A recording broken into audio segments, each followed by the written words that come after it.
Well, folks, welcome back. This is Robert Lee with the MacNSeitz 15U YouTube channel. We are coming to you live again from Parkville, Missouri at the Creekside Baseball Complex.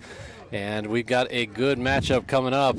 The umpires and managers meeting transpired here just a moment ago at home plate. You may have been able to see that on your screen. And once again, we lost another coin flip. Seems to be the way that it goes, man. It just is our luck. There was a lot of hype to both teams cheering their coaches for the coin flip. It was kind of funny and ridiculous, and you're going to see us being the away team again. Yes, sir. And I tell you what, it's it's just one of those things. And obviously, had we had that home billing in the last matchup, maybe that would have made a difference. I don't know. But if you folks weren't able to join us, just a quick recap. We went 6 innings. Game got called for time. And, man, so close. A pivotal play right there at home plate. Would have been the tying run. Kind of felt like there was maybe a catcher's obstruction. But, a great game played by BTL Hornets. And MacNSeitz falling by 1, 6-7. Yeah, after the game, I did get word from New York. The review crew, my parents, watching the game in New York, said that they rewound the feed several times to see that foot cross and see him actually sort of blocking the lane just a little bit there. But regardless, didn't change the outcome. 7-6 loss in the first game. Well played. We battled back from down 4 runs to bring it within 1, right up to the wire there. So tough loss, but still well played by the guys. Absolutely. And leading off is Alex Kilman. That one's upstairs for ball 1. So today, facing the Gamers 15U Blue. Have not faced them this season. I've not heard them or seen them in a tournament. Just, scrolling through the list, so I'm not sure. Yeah, a little unfamiliar with the club name. Yeah. Gentleman liked that one, gave it a swing. Well, this particular tournament is called the Kansas City Invitational Program Invitation. I think that's right. Kansas City Program Invitational. I don't know what that means. Yeah, and so I do think that you have to have an invite in order for your team to compete. Yeah, and I think that's one of those things where you have to maybe have participated in so many other of the PBR events in order to get access to it. Or strike 3. Kilman goes down swinging, and that'll bring up number 1, Cooper Harbaugh. So that ball was upstairs. He was trying to make something happen there, trying to protect there, just not able to make contact. And on that high heat, oftentimes hard to catch up to. Yeah. Cooper takes first pitch. That one's top of the zone, but not connecting with the zone, so it goes across for a ball. Same height outside corner. So decent velocity right here. Seen 74 and 73 pretty consistently. Missing on the outside edge. Catcher thought that one might have had a shot. I don't disagree. That would have been the top right corner, I would imagine, of the zone, but it was definitely a competitive pitch. And finds his zone there for his first strike. Now 3-1 count. I will say he did, his plant foot slid pretty significantly here about 3 pitches ago, and the pitcher actually fell down on the mound. So Cooper taking a good hack at that one, but coming up dry. Makes contact back at us here. So he'll continue working with a full count. Pitch, of course, working from the windup. Oh, and they ring him up. That catcher was set up a good 1 foot outside of the catcher's box back there, and was able to get that call. Great, great if you can get it. Didn't go our way, but good connection between the pitcher and catcher on that particular sequence to get that call.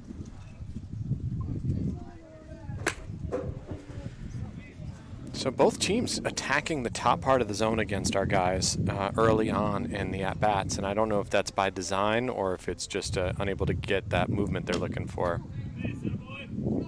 So that one's in the same location as the strike 3 called pitch there, but not able to get it with the lefty in the box. Missing outside there too. That looked like a competitive pitch to me. Well, Valdez enjoying a 3-0 count. And on the take right here.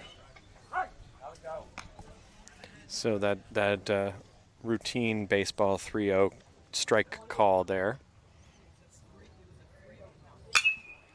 Fly ball left side, left fielders tracking it down, and that'll be out number 3 as the Gamers take MacNSeitz 1-2-3. Well, we're able to put the ball in play, just not able to get enough behind it to get over the head of that left fielder. You bet. And starting on the bump for MacNSeitz in this second game is Brooks Carr. Ah, that's right. I did hear that Brooks would be starting off. I know we got a lot of people watching at home today again. I saw some news from the Votas in there that Ryder's got an ortho appointment today and going to get looked at, and maybe he'll be up at the game tomorrow night maybe. So he might be watching from home right now. I know my parents are. We got lots of other families watching. I think Chip's out there watching right now too. I'm watching Miles play. So I've been hearing from people and watching the broadcast. So, like, again, I'm going to say thanks to Robert for doing this because so many people are able to watch from home. But thanks. I like doing it. It's just a lot of fun. It is fun, and it's really fun and enjoyable when we've got a nice setup, a beautiful facility out here out at Creekside, and PBR putting on some fantastic tournaments with a lot of teams, and we're able to see some of the best competition that Kansas City really has to offer, but there are plenty of teams traveling from outside the market in to play here as well, and why not when you've got such a beautiful facility. Today we've got a great setup just behind the backstop, and we've got some nice shade and a good breeze. It's a beautiful day for ball. It's fantastic. You can feel the heat radiating off the field, but thankfully we're not having to experience too much of that.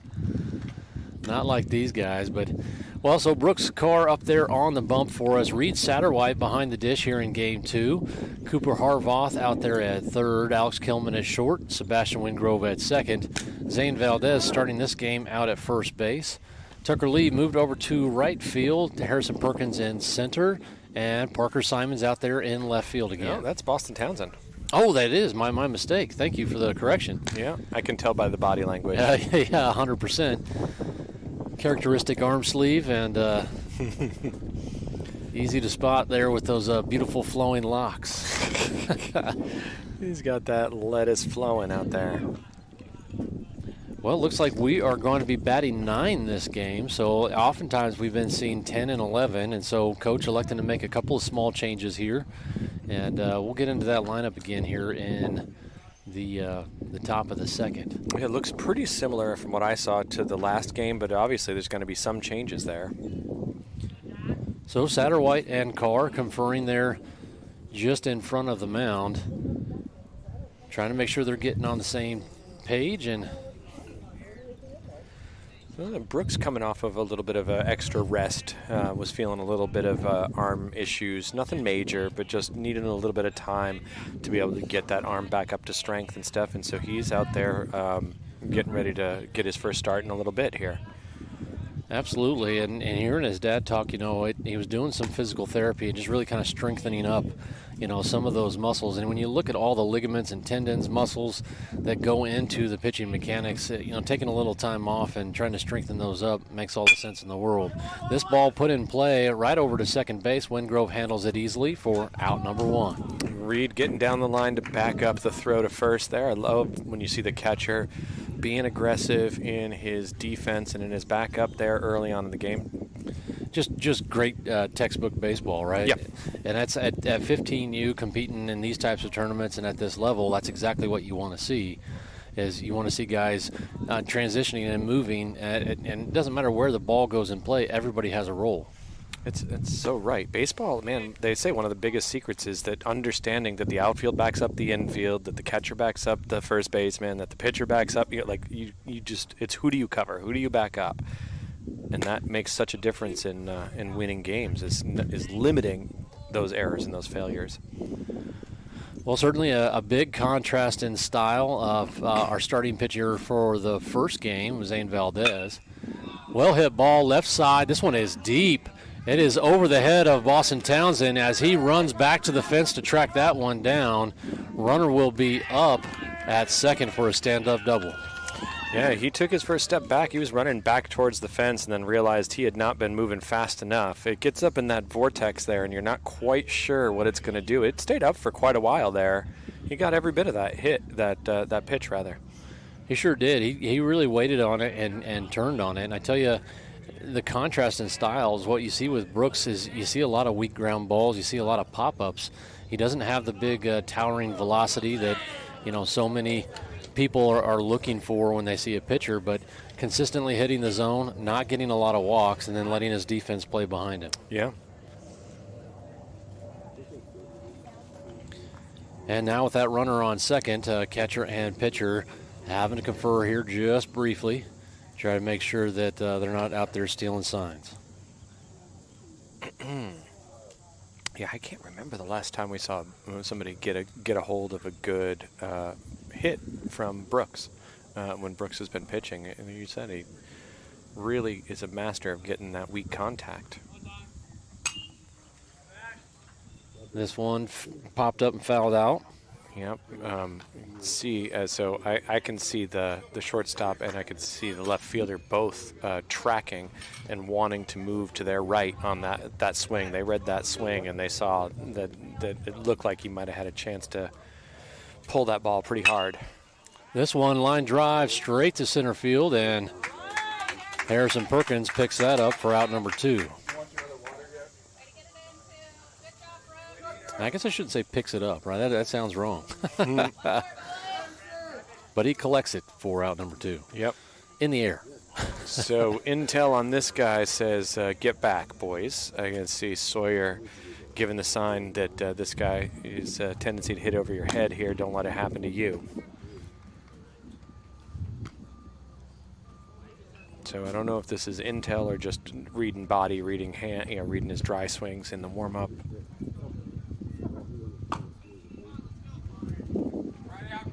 So Brooks not giving him anything to hit so far. 2-0 count. Reed's coming up gunning, looking like he was wanting that back pick to second. And the fielder's slightly out of position to make that happen there. This one a line drive. It's going to get down for a single. Perkins collects it. And big throw home. Runner will advance to second, and maybe not the smartest throw right there. I would agree with that. That is, yeah, we throw that to second base and we limit that to a single there. It's the correct way to handle that guy. We don't need another runner in scoring position after we get teed off on there. So good hit, good piece of hitting, quick to the ball by Perkins out there. So good job fielding that ball. But an opportunity for MacNSeitz to learn a little bit on that situational baseball and maybe what the better play could have been. But 2 down here and looking to wrap up the bottom of the first. So he did make a good throw back. I mean, he got it on target. So there's some positives in there, too.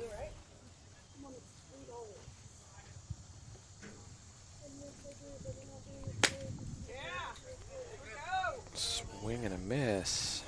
That might be the fastest I've seen Brooks throw. That one came in 71 miles an hour. There we go.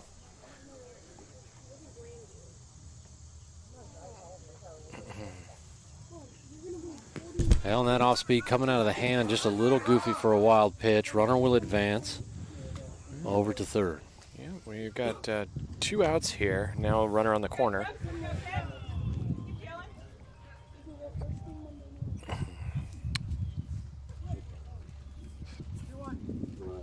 Yeah, every now and then, and with all this heat, you get a lot of sweat on those hands. This one going oppo. Valdez laying out for it, but it does go foul. And that runner on third was almost stepping on the plate as that baseball was hitting the ground. So aggressive base running over there on third with 2 outs. That's right. That is correct baseball there.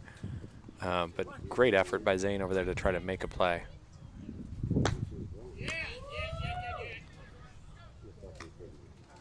Yeah, Brooks maybe a little uncharacteristically kind of struggling with a little bit of control. A lot of it has been high and a little bit outside.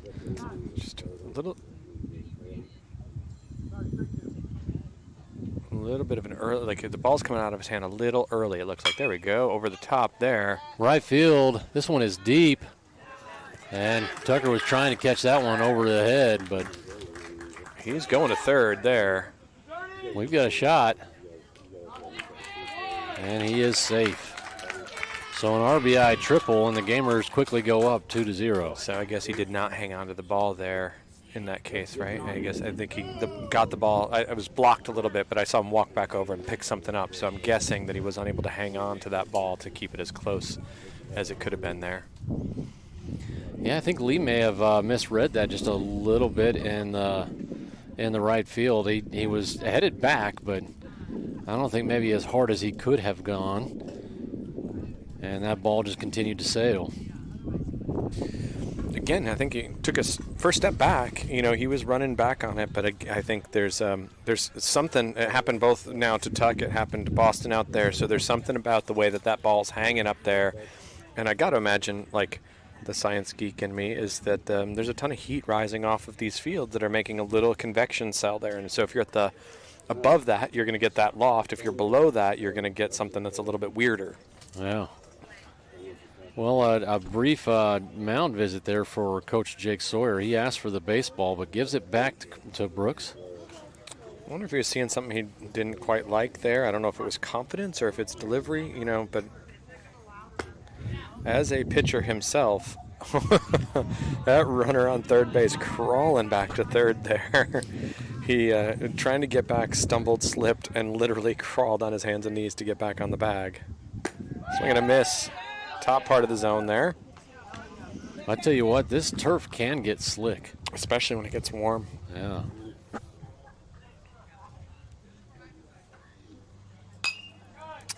That's up and out. It's just behind us here, heading towards the bathrooms. We're pretty far down. We're down here on field 5, so this is the second longest walk in this place over here. Thankfully, we have an outpost bathroom. This one right side, but it's going to be foul. Yeah, that's...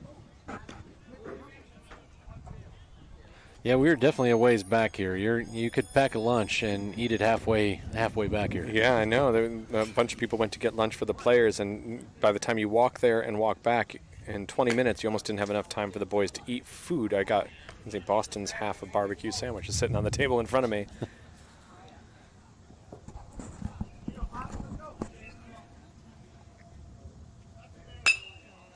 Fly ball, this one center field. Perkins slipped. And makes the catch. Opts for the Sports Center finish to that. Able to get the glove on it while still upright and slides to decelerate there. Really nice play by Harrison out there. Yeah, I tell you what, he stepped in the right direction and immediately slipped, but got back up, and man, he really did. He made a great catch there. Well, folks, a quick audio break, and we'll be back with you when the gameplay resumes.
All right, that is going to bring up number 36, Boston Townsend, to the plate.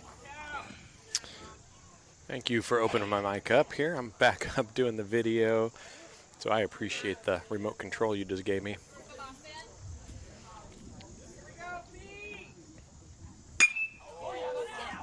Deep fly ball. This one left side. It's got some legs. Left fielder able to make that play. Well, hats off to him. That was a well-struck ball, and no luck for Boston Townsend around that one. Yeah, to the big part of the play, big part of the field there too. So it's left fielder moving real well to make that play, sort of in the no man's land between center and right, or center and left rather. But well hit. Brings up Tuck. So starting with an off-speed pitch for strike one.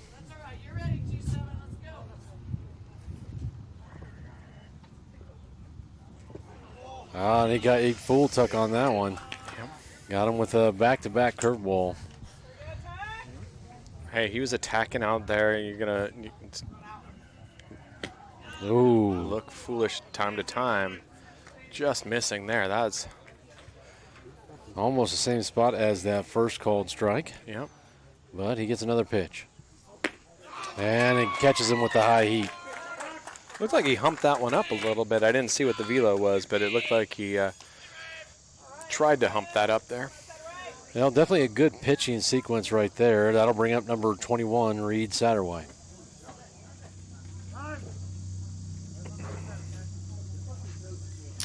Hitter and batter need to make eye contact here, so calls time.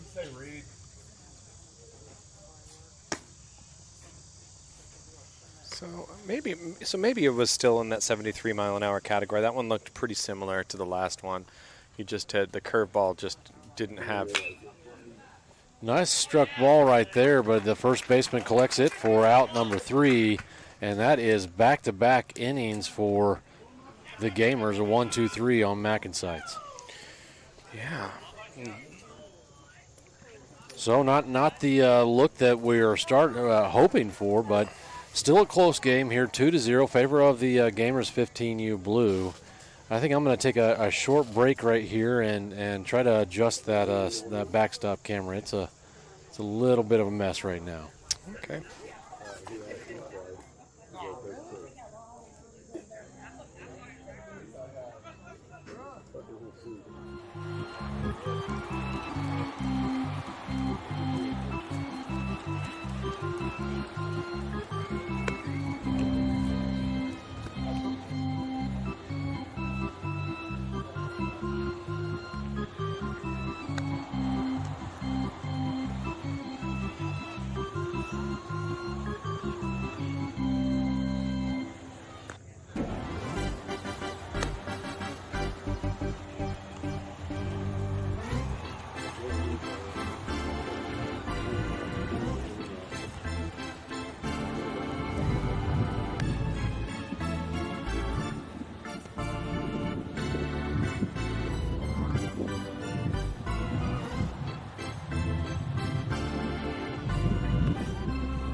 That brings us back to the action here with warm-up pitches still underway.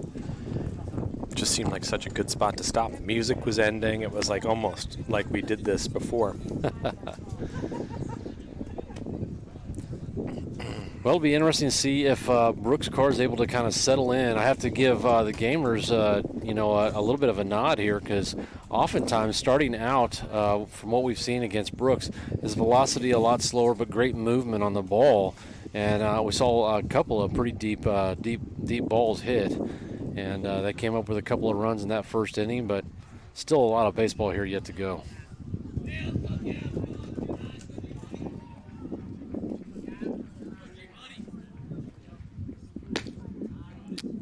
Oh, gets the call. Sort of Reed hangs on to it for a hot second longer there, and it don't know if it helped the ump make up his mind or not, but either way, we got the call.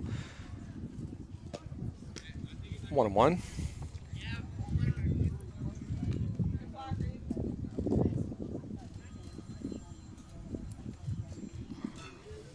I'm sorry, I don't have names for the opposing team. I just got numbers and game changers, so I can't help you out at home with that. Looks like that backstop camera got swiveled. Oh, And our camera crew there is on it fast.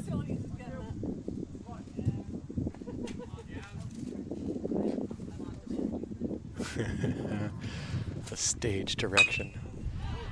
Fly ball right side. Tucker Lee tracking that one down for out number 1. So that hitter elevating ball up and out of the zone, and he's hitting that. And Tuck able to move underneath of it and make that play. Looked maybe a bit closer than I was comfortable with. I was starting to get nervous, but he collected it. And I'll tell you what, the gamers have been, they really have been. They've been kind of hitting through the ball and elevating. Liner up the middle. So that'll be good for a single.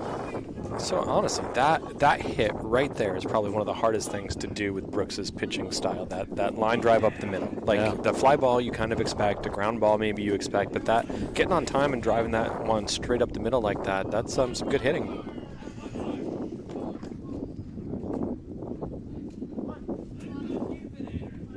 Oh, looks like I got an update. I got first names maybe here. So confused. It's a mix. I got Joey H on first, but then I got Weingrad in the box. Strike. Well, a 1-1 count. Brooks Carr a lefty, so a little tougher to steal on. Got one out and one on. Stroked right. Great job to come up game aware there. AK jumping up to make that catch and gunning right back to first to try to get that back pick. So 2 away. And me getting a little too involved with my mechanics. I didn't switch the camera view for you guys, but Kilman with a nice job right there. That'll be 2 down, and misses the top of the zone, goes across as a ball. This looks like the hitter is Brueggemann. Comes across for a strike, evens up the count 1-1. Well, that is a collection. We got some first names and some last names. Yep, we got a little bit, unless Joey was a last name, but I think Joey H, I think that's first name, last initial, I'm pretty sure. How makes you wonder if they've got a couple of brothers on the team or something. So, yeah, maybe. Well, now a 2-1 count. Field Ump was asking if it was 2-2. Home plate confirms 2-1 is the correct call. Oh, missing that top part of the zone. Thought he had it. Blue says no. Yeah, that pitch came in maybe a little before home plate was situated. Now that'll be ball 4, and the Gamers now with runners on second and first. So last time they were able to capitalize in the situation when they got runner into scoring position, be able to get their man across. Let's see if we can limit that damage right here. So infield talking to the outfield. Good movement by Satterwhite there behind the plate. This is the batter is Harris is the batter right now. Tell you what, just looking at Satterwhite's glove, that thing looks brand new. Called strike. Yeah, I'm looking to get that new glove here. I heard that it's official. We are now sponsored by Rawlings as a MacNSeitz club. So Easton and Rawlings new sponsors, I think, is what I was hearing, which means that we might be having one of those glove days down at the facility.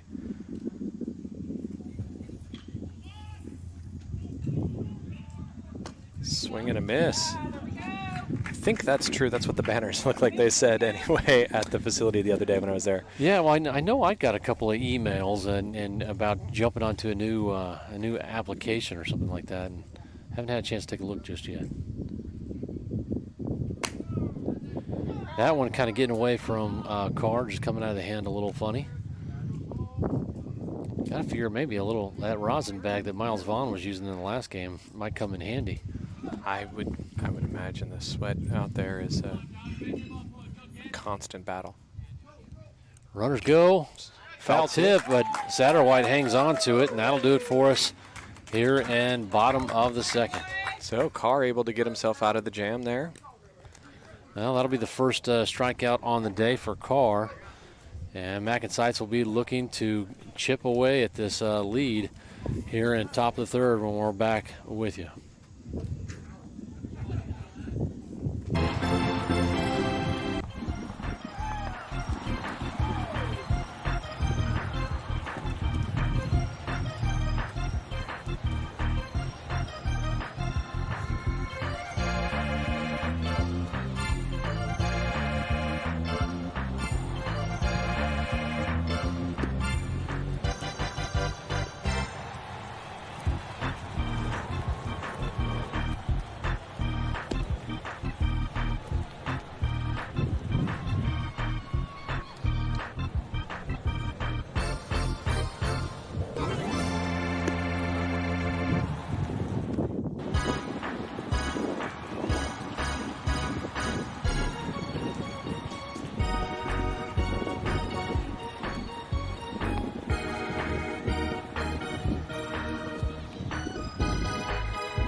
All right, we're back. That's Parker Simon stepping into the box here.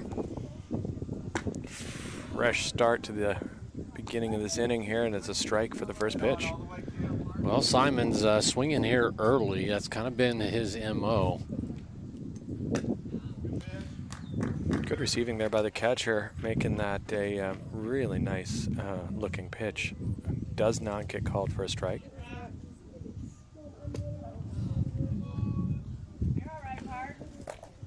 So another swing, and now 1-2 count.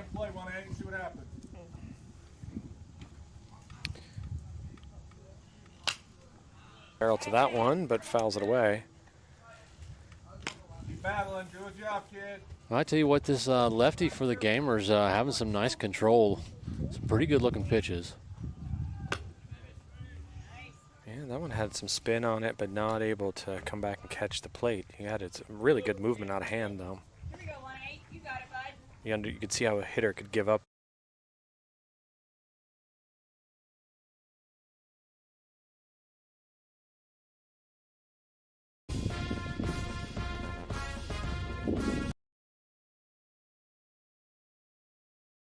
Backstop there.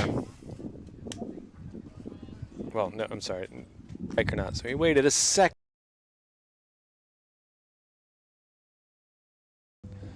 And the home plate umpire will take it. Order. I would guess so. I mean, bases loaded, nobody away, 2 runs already across this inning, making the game 4-0.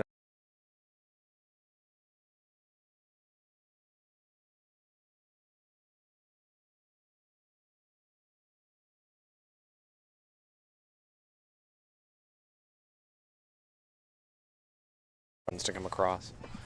Little.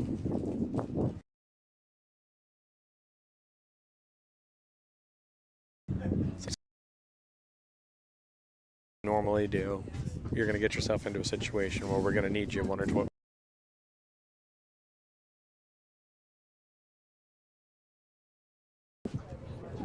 See him checking the dugout, trying to make some contact with Coach